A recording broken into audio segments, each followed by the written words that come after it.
بہت خوبصورت انداز میں شاہ صاحب کلام پیش فرما رہے تھے۔ اس دوران ہماری محفل کی زینت بنے ہیں ممتاز سیاسی و سماجی شخصیت ہمارے اس حلقہ کے سابق MNA جناب اسد عمر صاحب۔ میں دل کی عمیق گہرائیوں سے اپنی جانب سے اور جمشید محبوب مغل صاحب اور تمام منتظمین کی جانب سے آپ کو خوش آمدید کہتا ہوں۔ اب میں ان کلمات کے ساتھ قبلہ پیر صاحب کو دعوت سخن دینے جا رہا ہوں کہ امام حسین رضی اللہ تعالی عنہ کا ذکر ہوا ہے، تو یہ چند اشعار بارگاہ حسینیت میں پیش کر کے آگے بڑھتا ہوں کہ حسین ہے سے حیا کا موسم، حصول حسن عمل کا بانی۔ لفظ حسین میں 4 حروف ہیں، ہے، سین، یہ اور نون۔ ان کو پیش نظر رکھیں اور یہ اشعار سماعت فرمائیں۔ حسین ہے سے حیا کا موسم، حصول حسن عمل کا بانی۔ حسین تیری یہ سین جیسے سخاوتوں کی سجل جوانی۔ حسین یہ سے یزیدیت پر یقین محکم کی حکمرانی۔ حسین تیری یہ نون جیسے نبی مرسل کی زندگانی۔ حسین تیرا جو نام لکھوں تو زندگی کا پیام اترے، عرش سے میرے قلم کی خاطر ملائکہ کا سلام اترے۔ عرش سے میرے قلم کی خاطر ملائکہ کا سلام اترے۔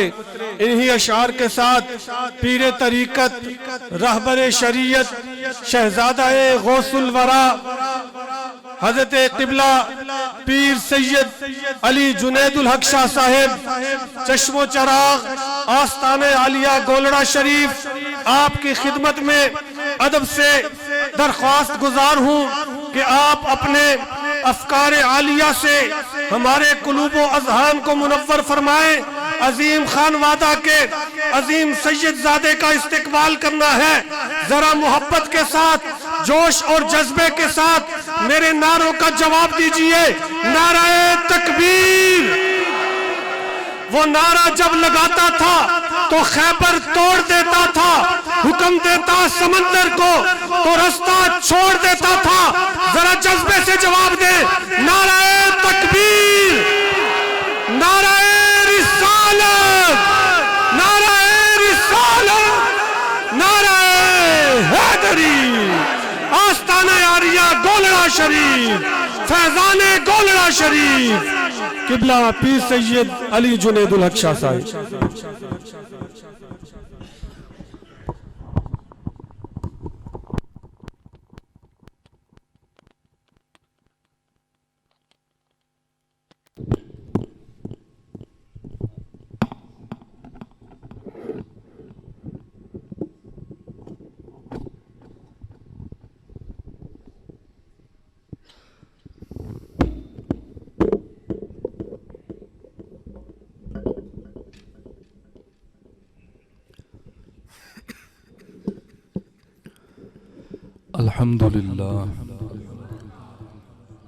الحمد لله رب العالمين والعاقبة للمتقين والصلاة والسلام على سيد الأنبياء والمرسلين وعلى آله الطاهرين الطيبين وعلى كمل أتباعه من الصديقين والشهداء والصالحين.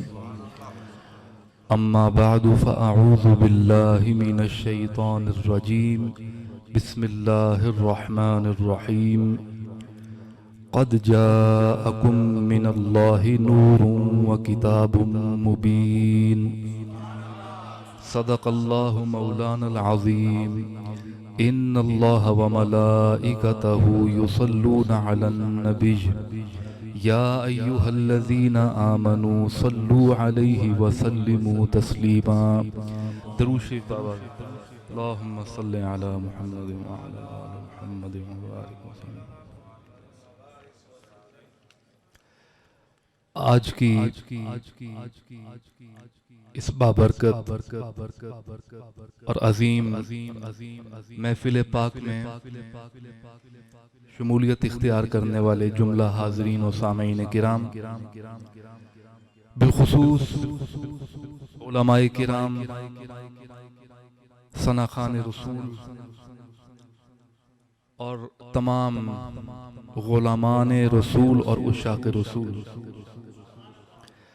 یہ ہم لوگوں کی نہایت خوش قسمتی ہے کہ اللہ تبارک و تعالی نے اپنے فضل و کرم سے ہمیں یہ توفیق مرحمت فرمائی کہ آج جس محفل پاک میں اللہ اور اس کے رسول، اس کے حبیب کا ذکر ہو رہا ہے، ہم یہاں جمع ہوئے۔ اللہ تعالی ہماری حاضری کو قبول و منظور فرمائے۔ مجھے جمشید مغل صاحب نے دعوت دی اور میرے نزدیک ان کا وہ قلبی اور روحانی تعلق میرے پیش نظر تھا جو ان کو اور ان کے خاندان کو درگاہ شریف کے ساتھ ہے، اس کو مد نظر رکھتے ہوئے، ان کی دعوت کو قبول کرتے ہوئے آج میں آپ کے سامنے موجود ہوں۔ اللہ تعالیٰ انہیں بھی، ان کی اس کوشش کو بھی قبول فرمائے، اور حاجی محبوب صاحب جو ان کے والد ہیں ان کو بھی صحت کاملہ عطا فرمائے۔ بلا تمہید حضرات، میں اختصار کے ساتھ اپنی بات کو مکمل کرنے کی کوشش کروں گا۔ جو آیہ کریمہ میں نے قرآن مجید فرقان حمید سے تلاوت کی ہے، اس میں اللہ تبارک و تعالی نے دو چیزوں کا ذکر فرمایا ہے۔ فرمایا قد جاءکم من اللہ نور، پہلی چیز جس کا ذکر کیا، فرمایا تحقیق تمہارے پاس آ گیا ہے نور، اور دوسری چیز جس کا ذکر فرمایا وَكِتَابٌ مُبِينٌ، اور روشن کتاب۔ اب دیکھنا یہ ہے کہ نور سے مراد کیا ہے اور کتاب روشن سے مراد کیا ہے۔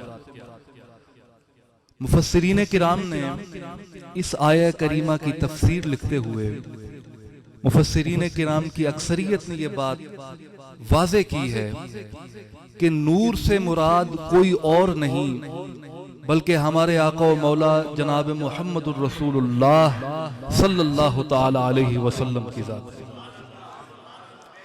اور کتاب روشن سے مراد قرآن مجید فرقان حمید ہے۔ یہاں ایک بات کی طرف میں آپ کی توجہات کو مبذول کرانا چاہتا ہوں۔ آپ دیکھیے، کیونکہ یہاں علماء کرام بھی موجود ہیں، کہ قرآن مجید فرقان حمید میں جہاں کہیں بھی اللہ تبارک و تعالی نے اپنے محبوب کی ولادت کا ذکر کیا ہے، اپنے محبوب کی جہاں بھی ولادت کا ذکر کیا ہے، تو تین طرح کے الفاظ کا اللہ نے استعمال فرمایا۔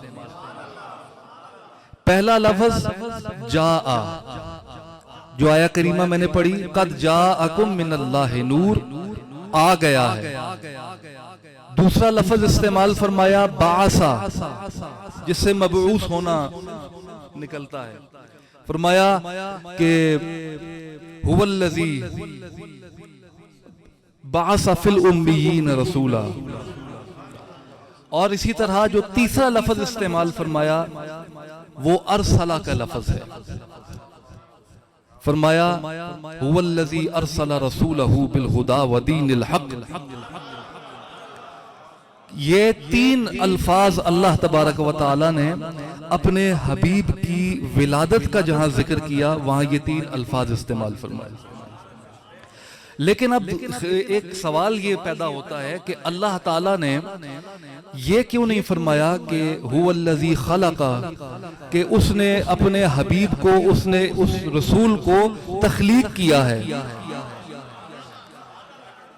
یہ ایک سوال پیدا ہوتا ہے کہ آخر حضور بھی نبی کریم صلی اللہ علیہ وسلم تو مخلوق ہے نا، اللہ کی مخلوق ہیں، تو اللہ تعالیٰ نے ان کی خلقت کا کیوں ذکر نہیں فرمایا؟ اس کے اندر راز یہ ہے، جو مخفی بات ہے وہ یہ ہے کہ دیکھیے یہ تین الفاظ جو اللہ نے ذکر فرمائے، جاء، بعث، ارسل، ان کا معنی بنتا ہے آ گیا، اور آنا جو ہے، آنا اور ہے اور پیدا ہونا اور ہے۔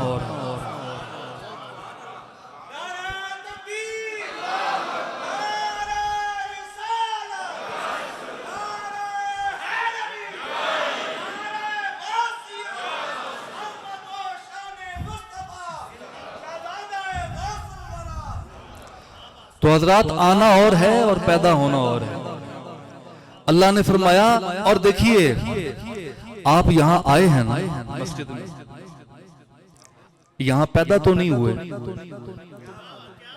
آپ جہاں سے بھی آئے ہیں اس کا مطلب ہے کہ آپ کہیں اور موجود تھے اور آپ وہاں سے حرکت کر کے یہاں آئے ہیں۔ تو معلوم یہ ہوا نبی کریم صلی اللہ علیہ وسلم کا ارشاد گرامی جو آپ نے فرمایا کہ اول خلق اللہ نور، الاول ما خلق اللہ نوری، کہ سب سے پہلے جس چیز کو اللہ نے تخلیق فرمایا ہے وہ میرا نور ہے، حضور کا فرمان ہے۔ تو ثابت یہ ہوا کہ حضور کا نور جو ہے یہ اول مخلوق ہے۔ اب لازم یہ آتا ہے کہ جو کچھ مخلوق ہے، جو کچھ مخلوق ہے وہ مخلوق تو ہے، لیکن اول مخلوق حضور کا نور ہے۔ اب دیکھیے جس چیز پر مخلوق کا اطلاق ہوتا ہے، ہر چیز ما سوی اللہ وہ مخلوق ہے، اللہ کے سوا ہر چیز مخلوق ہے۔ آسمان، زمین، چاند، ستارے، حیوان، انسان، جنات، نباتات، ہر چیز جو ہے یہ اللہ کی مخلوق ہے۔ حضور نے فرمایا کہ اول ما خلق اللہ نوری، کہ یہ سب مخلوق تو ہے لیکن اول مخلوق میں ہوں۔ فرمایا کہ پوچھا صحابہ نے حضور سے کہ آپ کو نبوت کب عطا ہوئی؟ حضور نے فرمایا کنت نبیا وآدم بین الماء والطین، کہ میں اس وقت بھی نبی تھا جب آدم علیہ السلام ابھی پانی اور مٹی میں تھے، ابھی بشریت پانی اور مٹی کے مراحل طے کر رہی ہے، وہ روح اور جسم کی کشمکش میں ہے، اور اس وقت حضور فرماتے ہیں میں اس وقت بھی نبی تھا۔ سوال یہ پیدا ہوتا ہے کہ اگر اس وقت نبی تھے تو کس حیثیت میں، کس شکل میں حضور نبی تھے؟ اب دیکھیے اصل جو ہوتی ہے کسی بھی چیز کی، اصل اور ہے۔ آپ مثال کے طور پر آپ موجود ہیں، آپ کی ایک ذات ہے، آپ کی ذات کے ساتھ مختلف جو صفات ہیں وہ متصف ہیں۔ آپ موجود ہیں، آپ اگر سچ بولتے ہیں تو آپ سچے ہیں، سچا ہونا یہ آپ کی صفت ہے، لیکن یہ صفت آپ کی ذات کے ساتھ قائم ہے۔ آپ ہوں گے تو آپ کی سچائی ہوگی، آپ کا جو آپ کی صفت آپ کی ذات کے ساتھ متصف ہے، اس کے ساتھ لازم ہے۔ تو آپ دیکھیے کہ نبی کریم صلی اللہ تعالی علیہ وسلم نے فرمایا کہ میں اس وقت بھی نبی تھا، تو آدم علیہ السلام تو ابھی تخلیق نہیں ہوئے، تو معلوم یہ ہوا کہ اس وقت جو رسالت مآب کی نبوت کا نور چمک رہا تھا وہ نور تھا جو اس عالم میں بھی اپنی تابانیاں بکھیر رہا تھا۔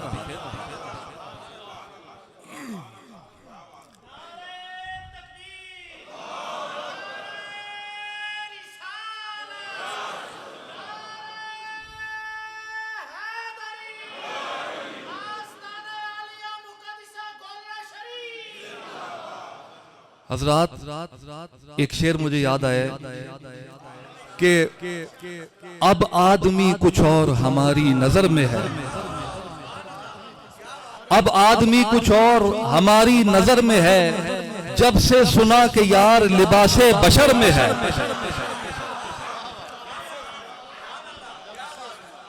جب سے سنا کہ یار لباس بشر میں۔ حضرات کرام، یہ وہ نور ہے جسے اللہ تبارک و تعالی نے مخلوق میں سے سب سے پہلے تخلیق فرمایا، اور پھر تخلیق فرما کر پاک پشتوں سے، پاک صلبوں سے وہ منتقل ہوتا ہوا اس وقت تک اس مدینہ، اس مکہ مکرمہ کی پاک سرزمین پر وہ جلوہ گر ہوا، اور آفتاب رسالت نے اس دنیا فانی میں اور اس ظلمت کدہ عالم میں جب آنکھ کھولی تو اس کی تمام تر ظلمتوں کو، اندھیروں کو نور ہدایت سے بھر دیا۔ اور یہ حضرات ہماری کس قدر خوش قسمتی ہے، ذرا تصور کیجئے کہ اللہ تبارک و تعالی نے وہ حبیب جو اللہ تعالیٰ کا حبیب ہے، وہ اللہ تعالیٰ نے ہمیں عطا کیا اور ہمیں ان کا امتی بنایا ہے۔ لہذا حضور کے ساتھ اپنے تعلق کو پختہ کر لو، حضور کی محبت سے اپنے دلوں کو روشن کر لو، حضور کے اسوہ حسنہ پر اپنے آپ کو چلانے کی کوشش کرو۔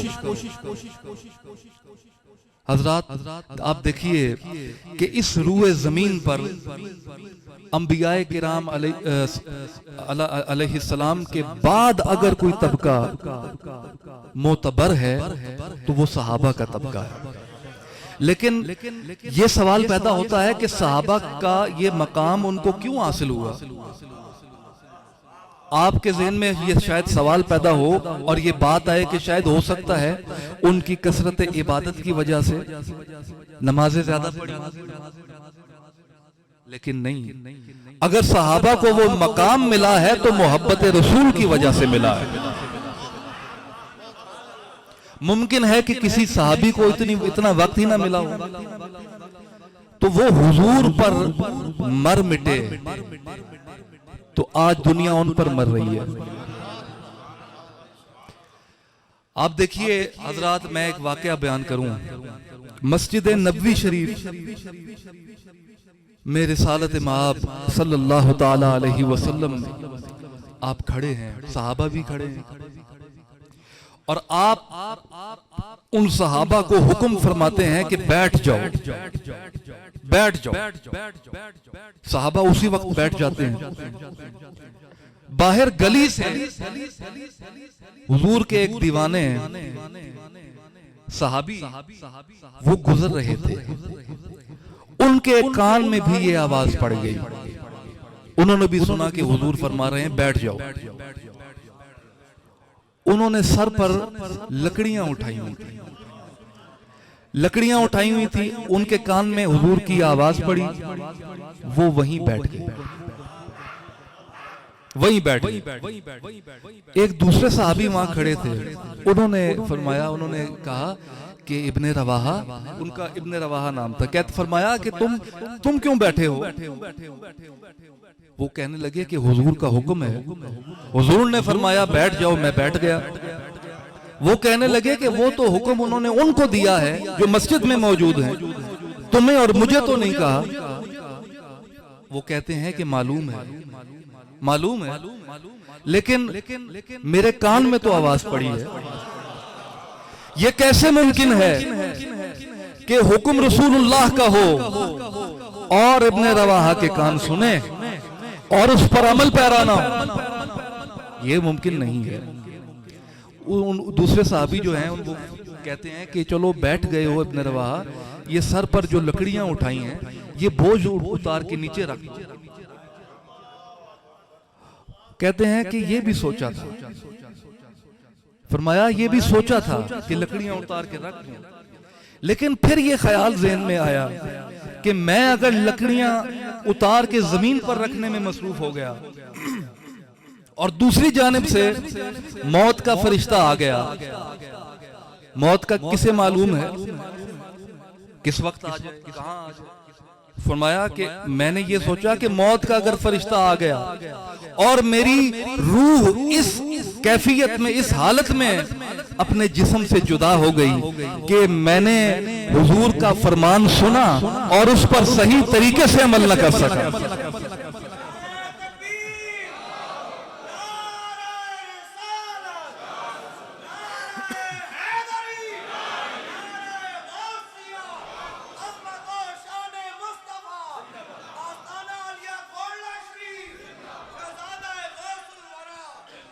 حضرات کرام یہ محبت ہے صحابہ کی نبی کریم صلی اللہ علیہ وسلم کی ذات سے. آپ دیکھیے کہ نبی کریم صلی اللہ علیہ وسلم اما عائشہ صدیقہ رضی اللہ تعالی عنہا کے حجرہ مبارک سے کپڑا ہٹاتے ہیں, چادر ہٹاتے ہیں, اور مسجد نبوی شریف میں ایک صحابی نماز پڑھ رہے ہوتے ہیں. رسالت مآب صلی اللہ علیہ وسلم کی نظر جب ان صحابی پر کو دیکھتی ہے تو حضور حکم فرماتے ہیں, آواز دیتے ہیں ان صحابی کو, وہ اللہ کے حضور حاضر ہیں, نماز پڑھ رہے ہیں. الصلاۃ معراج المؤمنین, کہ ایک مومن, بندہ مومن کی جو نماز ہوتی ہے وہ گویا اس کی اللہ سے ملاقات ہوتی ہے. تو یہ تو وہ مومن ہیں جن کا ایمان حضور نے مکمل کیا. تو وہ نماز پڑھ رہے ہیں, حضور آواز دیتے ہیں, وہ وہیں نماز توڑ کر حضور کے پاس آ جاتے ہیں. حضور فرماتے ہیں کہ یہ مال, یہ حضور ایک تھیلا دیتے ہیں, فرماتے ہیں اور کچھ دینار, کچھ پیسے دیتے ہیں. آپ فرماتے ہیں کہ یہ تھیلا لو, پیسے لو, بازار جاؤ اور بازار سے یہ فلاں سامان سودا سلف جو ہے یہ لے کے آؤ. وہ صحابی وہ تھیلا لیتے ہیں, پیسے لیتے ہیں, بازار چلے جاتے ہیں. بازار جا کر دکاندار سے خرید و فروخت کے معاملات کرتے ہیں, بات چیت کرتے ہیں, دام طے کرتے ہیں, سامان خریدتے ہیں اور دوبارہ حضور کی بارگاہ میں حاضر ہو کر وہ سامان پیش کرتے ہیں. حضور وہ سامان قبول فرماتے ہیں. وہ صحابی دوبارہ مسجد میں جاتے ہیں اور جہاں سے نماز چھوڑی تھی وہیں سے شروع کر دیتے ہیں.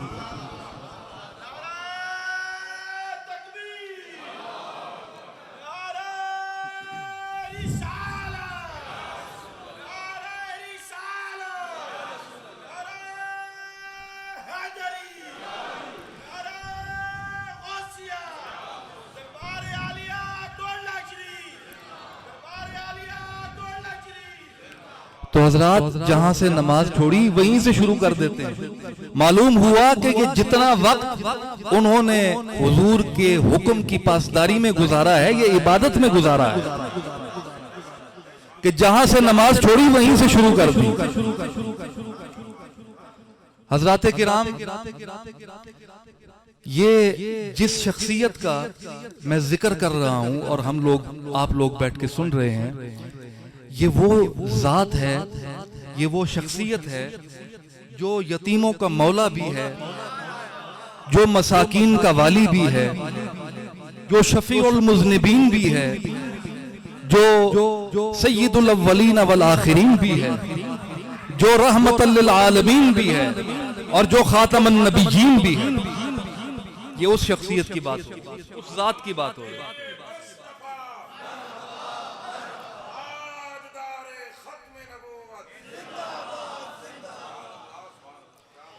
حضرات آج کا جو دور ہے یہ پرفتن دور ہے. آج امت مسلمہ پر جس قدر مصیبتیں, مشکلات چھائی ہوئی ہیں, یہ وقت ہے اپنے آپ کو صحیح معنی میں حضور کا غلام بنانے کا, صحیح معنی میں, اور دل و نگاہ سے مسلمان ہونے کا. زبان سے تو کلمہ ہم بھی پڑھ, پڑھتے ہیں، لیکن دل و نگاہ سے مسلمان ہونا اور بات ہے۔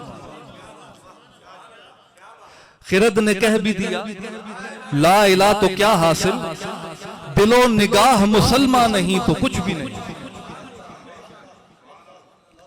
تو حضرات اپنے آپ کو حضور کی غلامی میں قربان کر دو اور حضور کے اسوہ حسنہ پر چلنے کی کوشش کرو۔ حضور نے فرمایا الفقر فخری، کہ فقیری جو ہے یہ میرا فخر ہے۔ حضور فرمایا کرتے تھے، دعا کیا کرتے تھے کہ یا اللہ مجھے اس دنیا میں بھی غرباء کے ساتھ رکھ اور قیامت کے روز بھی مجھے غریبوں کے ساتھ کھڑا کر۔ آج کا دور مٹیریلزم کا دور ہے، مادیت کا دور ہے، ہر انسان مال پیسہ لوٹ مار اس میں لگا ہوا، لیکن ایمان کی دولت وہ ہے جو جب ہاتھ آتی ہے پھر جاتی نہیں ہے۔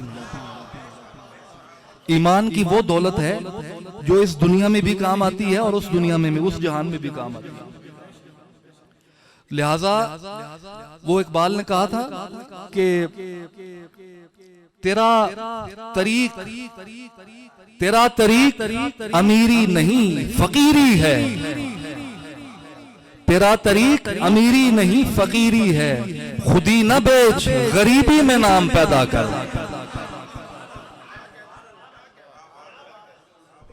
حضرات میں آخر میں بس یہ بات کرنا چاہتا ہوں کہ حضور کی محبت اگر تمہارے دل میں موجود ہے تو تمہیں غم کی کوئی ضرورت نہیں ہے، غم کی ضرورت نہیں ہے۔ ایک بات کرتا چلوں، انسان اس دنیا میں کوشش کرتا ہے، اللہ کی عبادت کرتا ہے، ریاضت کرتا ہے، مجاہدات کرتا ہے کہ اللہ راضی ہو جائے۔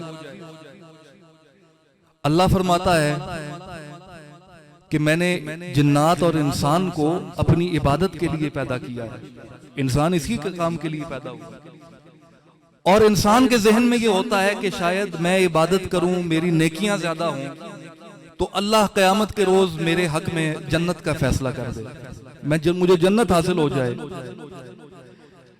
حضرات میں یہ بات آپ کو باور کرانا چاہتا ہوں کہ اگر آپ کے دل میں صحیح معنی میں محبت رسول ہے اور وہ یہ محبت رسول کا نور جگمگا رہا ہے تو آپ کو جنت کی فکر کی ضرورت نہیں ہے۔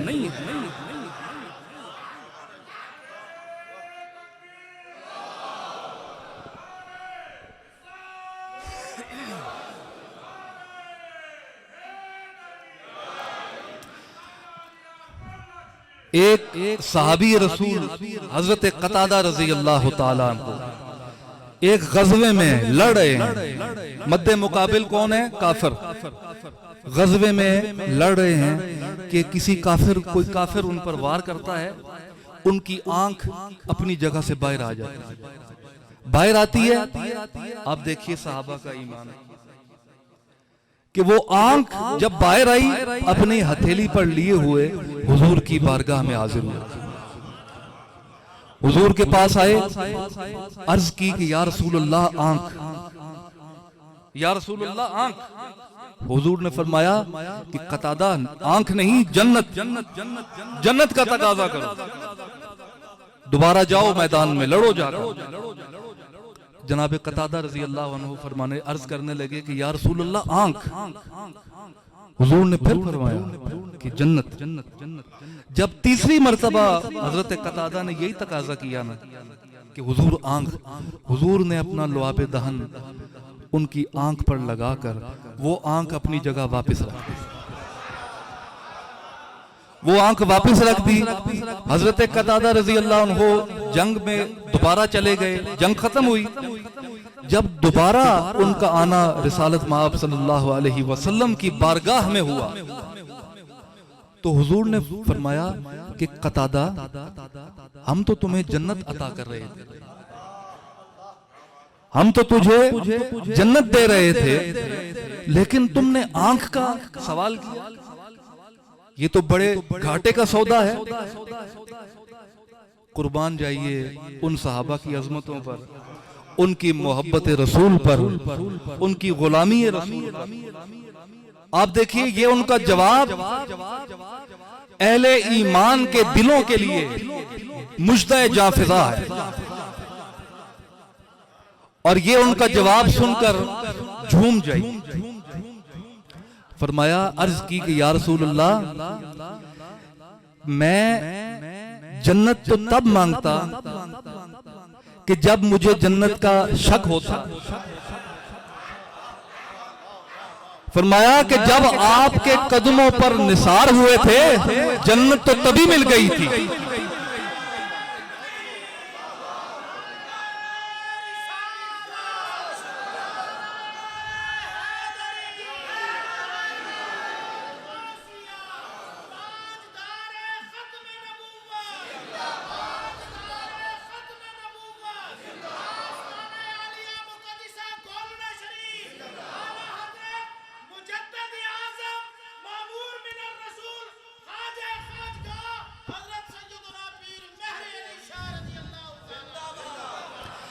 حضرات انہوں نے عرض کی کہ یا رسول اللہ، جنت تو اسی وقت مل گئی تھی جب آپ کے قدموں پر نثار ہوئے تھے، اب تو سوال آنکھ کا تھا، تو اگر آپ سے نہ مانگیں گے کس سے مانگیں گے؟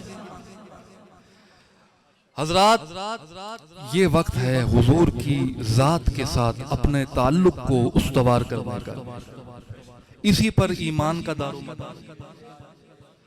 ایمان کی جان ہے محبت رسول۔ اگر حضور کی محبت کو کوئی شخص اگر کہے کہ حضور کی محبت کو ہٹایا جائے تو پھر ایمان نام کی کوئی چیز باقی نہیں رہتی۔ اقبال نے اس لیے کہا تھا بمصطفیٰ برساں خویش را کہ دین ہما اوست۔ یہ دین ہما اوست کی بھی اقبال نے عجیب بات کی، دین ہما اوست کہ پورے کا پورا دین ہی حضور کی ذات ہے۔ الایمان یطوف حول النبی صلی اللہ علیہ وسلم، ایمان حضور کی ذات کا طواف کرتا ہے۔ حضرات آج لے ان کی پناہ، آج مدد مانگ ان سے، آج لے ان کی پناہ، آج مدد مانگ ان سے، کل نہ مانیں گے قیامت میں اگر مان گیا۔